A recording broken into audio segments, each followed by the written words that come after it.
नमस्ते विद्यार्थियों, बगरू महिला पीजी महाविद्यालय के ऑनलाइन क्लासेज में आप सभी का हार्दिक स्वागत, हार्दिक अभिनंदन। हम बीए पार्ट 3 के पेपर फर्स्ट पर एक बुक है अंतर्राष्ट्रीय व्यापार। उस बुक का एक टॉपिक था अंतर्राष्ट्रीय व्यापार के बारे में, हम वो पढ़ रहे हैं। इससे पहले हमें अंतर्राष्ट्रीय व्यापार के सामान्य परिचय के बारे में पढ़ चुके हैं। आज हम अंतर्राष्ट्रीय व्यापार और राष्ट्रीय व्यापार, इनमें किस प्रकार से भिन्नता पाई जाती है, इसके बारे में पढ़ने वाले हैं। अब आप बड़ी क्लास में आ गए हो तो भिन्नताओं के अंतर भी कुछ बड़े देखने को मिलेंगे। जैसे जैसे हम बड़ी क्लास में जाते हैं वैसे वैसे भिन्नताओं भी अंतर आ जाता है। टॉपिक वही रहता है परंतु टॉपिक जो होता है वो विस्तृत हो जाता है। इस प्रकार से हम राष्ट्रीय व्यापार और अंतर्राष्ट्रीय व्यापार, इनमें भिन्नताएं क्या क्या है वो पढ़ेंगे। ये टॉपिक थोड़ा बड़ा है इसलिए हम इसको 2 पार्ट में बनाएंगे। कुल मिला के इसमें 12 पॉइंट है। हम 6 पॉइंट का एक बार बनाएंगे और अगले 6 पॉइंट का दूसरा वीडियो बनाने वाले हैं। तो ज़्यादा समय नहीं लेते हुए हम आज अपना टॉपिक प्रारंभ करते हैं। पहला हमारा उत्पादनों के साधनों में गतिशीलता का अभाव। देखेंगे विद्यार्थियों एक बार कि अगर हम अंतर्राष्ट्रीय व्यापार और राष्ट्रीय व्यापार की बात करें तो ये आवश्यक नहीं है कि उत्पादन के साधन जो एक देश के पास है, जो राष्ट्र के पास है, वो समस्त विश्व के सभी राष्ट्रों के पास मिले। उनके उत्पादन के साधनों में भिन्नता देखी जा सकती है। अगर उनके उत्पादन के साधनों में भिन्नता है, वो कैसी भिन्नता?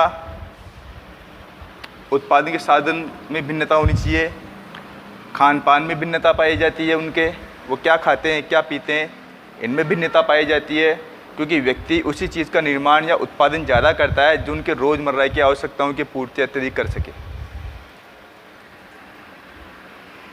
उनके रीति रिवाज कैसे हैं, रीति रिवाज के अकॉर्डिंग उत्पादन करते हैं।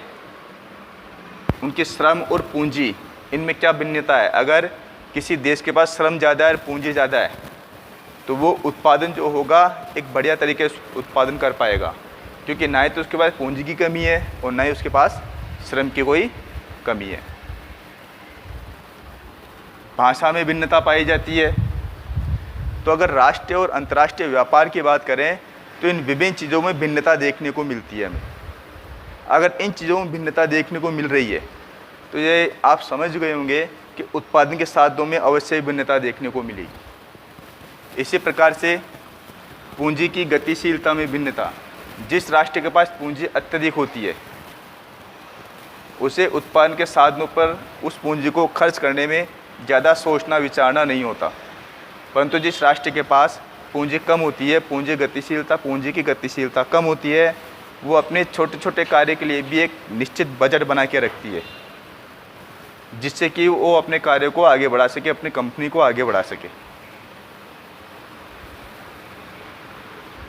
और जहाँ पर पूंजी की भिन्नता पाई जा रही है तो सीधी सी बात है, मजदूरी में भी काफ़ी भिन्नता देखने को मिलती है। जहाँ पर पूंजी की गतिशीलता कम होती है, पूंजी जहाँ पर कम है, पूंजी का उत्पादन जहाँ कम है, प्राकृतिक संसाधन कम है, वहाँ पर व्यक्तियों को मजदूरी कम मिला करेगी।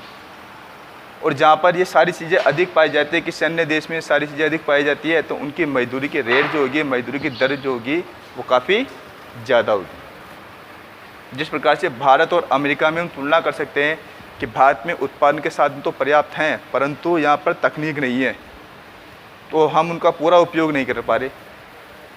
जब हम उनका पूरा उपयोग नहीं कर पा रहे हैं तो मजदूरी कम दे पाते हैं। हमारा पूंजी निर्माण जो हमारी वो काफ़ी धीमी गति से हो पाता है, इस वजह से हम मजदूरी कम दे पाते हैं। और जब अमेरिका की बात करते हैं हम तो वहाँ पर पूंजी की गतिशीलता ज़्यादा है, वो तकनीकी रूप से काफ़ी आगे हैं, तो अपने संसाधनों का वो पूरा अपनी तकनीकों से पूरा उपयोग कर लेते हैं, जिससे कि वहाँ पर पूंजी ज़्यादा उत्पन्न होती है और वहाँ पर मजदूरी दर भी काफ़ी बढ़ी हुई होती है। तो इस प्रकार से राष्ट्रीय और अंतर्राष्ट्रीय व्यापार में उत्पादन के साधनों में भिन्नता देखने को मिलती है। खान पान में भिन्नता देखने को मिलती है, रीति रिवाज में भिन्नता देखने को मिलती है, श्रम और पूंजी में भिन्नता देखने को मिलती है, भाषा तथा पूंजी की गतिशीलता में भिन्नता देखने को मिलती है, और इसी प्रकार से उनकी मजदूरी में भी भिन्नता देखने को हमें मिलती है।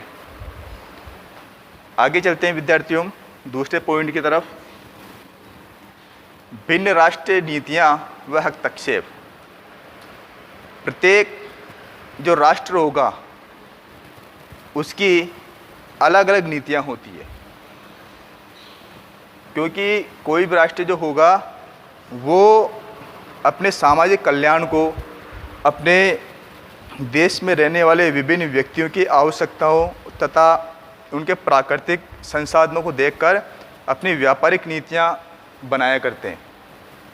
जो नीति हमारे यहाँ भारत में लागू हो, ये आवश्यक नहीं कि वही नीति विश्व के अन्य देशों में लागू हो।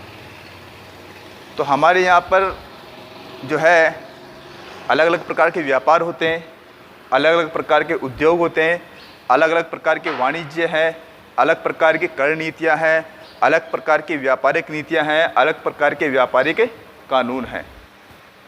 ये सारी चीज़ें जो होंगी वो भिन्नता देखने को मिलती है राष्ट्रीय स्तर पर और अंतर्राष्ट्रीय स्तर पर। तो जब इन चीज़ों में भिन्नता देखने को मिलती है तो जाहिर सी बात है अंतर्राष्ट्रीय व्यापार और राष्ट्रीय व्यापार इन दोनों में अंतर पाना स्वाभाविक है, क्योंकि कोई भी देश होगा उसकी कर नीति हमारी कर नीति से मेल जोल नहीं खाती है, उसमें आपको कुछ ना कुछ डिफरेंट देखने को मिलेगा। उदाहरण के लिए ले लेते हैं हम, एक वस्तु पर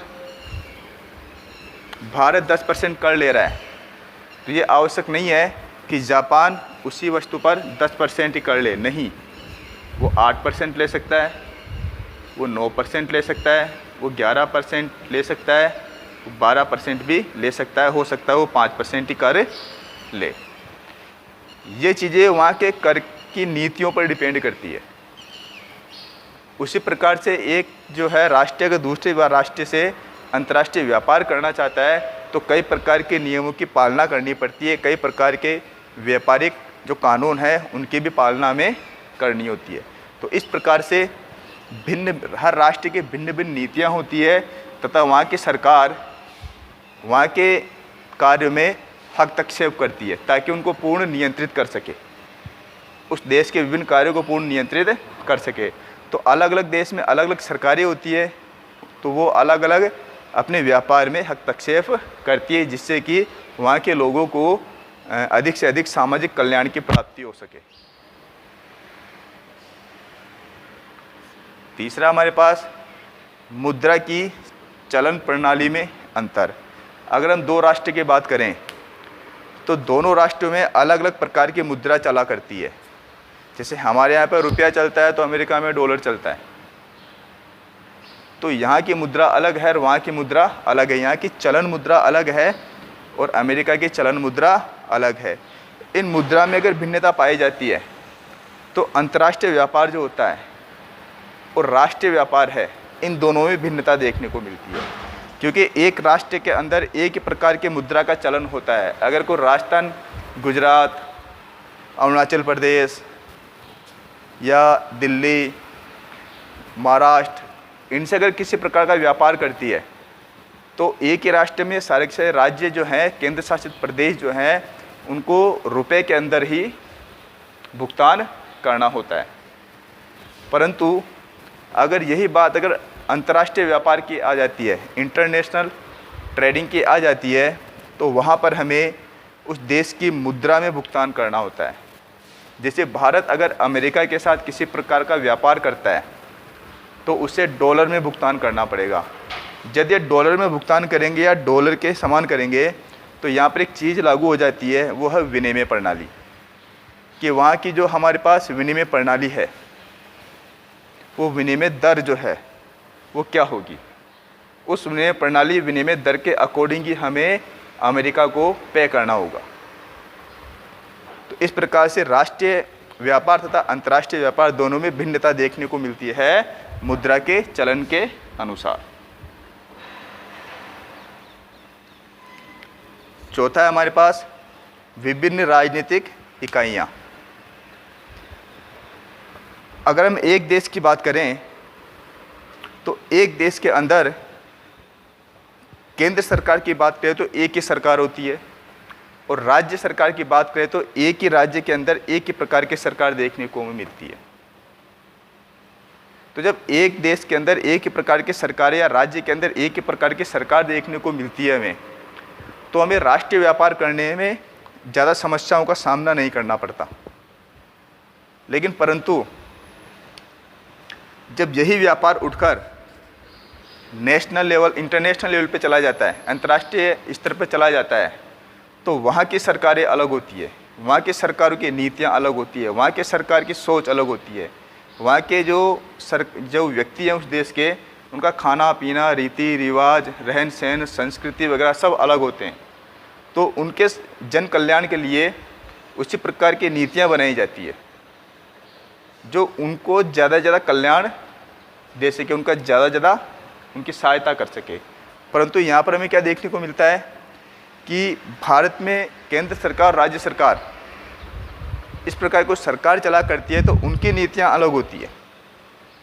तो इस प्रकार से अंतर्राष्ट्रीय स्तर पर आप कोई व्यापार करना चाहते हो तो आपको वहाँ के नियमों की कुछ पालना करनी होती है, जबकि भारत में वहाँ के नियम लागू नहीं होंगे, क्योंकि राष्ट्रीय व्यापार एक भौगोलिक सीमाओं के अंदर व्यापार हो रहा है। लेकिन आप भौगोलिक सीमाओं को तोड़कर बाहर की तरफ जाते हो तो उनके देश में अगर व्यापार करना चाहते हो तो आपको उनके अकॉर्डिंग या उनके द्वारा बनाए गए विभिन्न कानूनों की पालना करते हुए व्यापार करना होगा। तो इस प्रकार से राष्ट्रीय और अंतर्राष्ट्रीय व्यापार में भिन्नता देखने को मिलती है। आगे चलते हैं हम। बाजार की पृथकता। बाजार की पृथकता की बात करें तो विद्यार्थियों, हम पहले इंटरनेशनल लेवल पर जाकर राष्ट्रीय स्तर के व्यापार की बात करते हैं कि बाजार जो होते हैं वो पृथक पृथक होते हैं।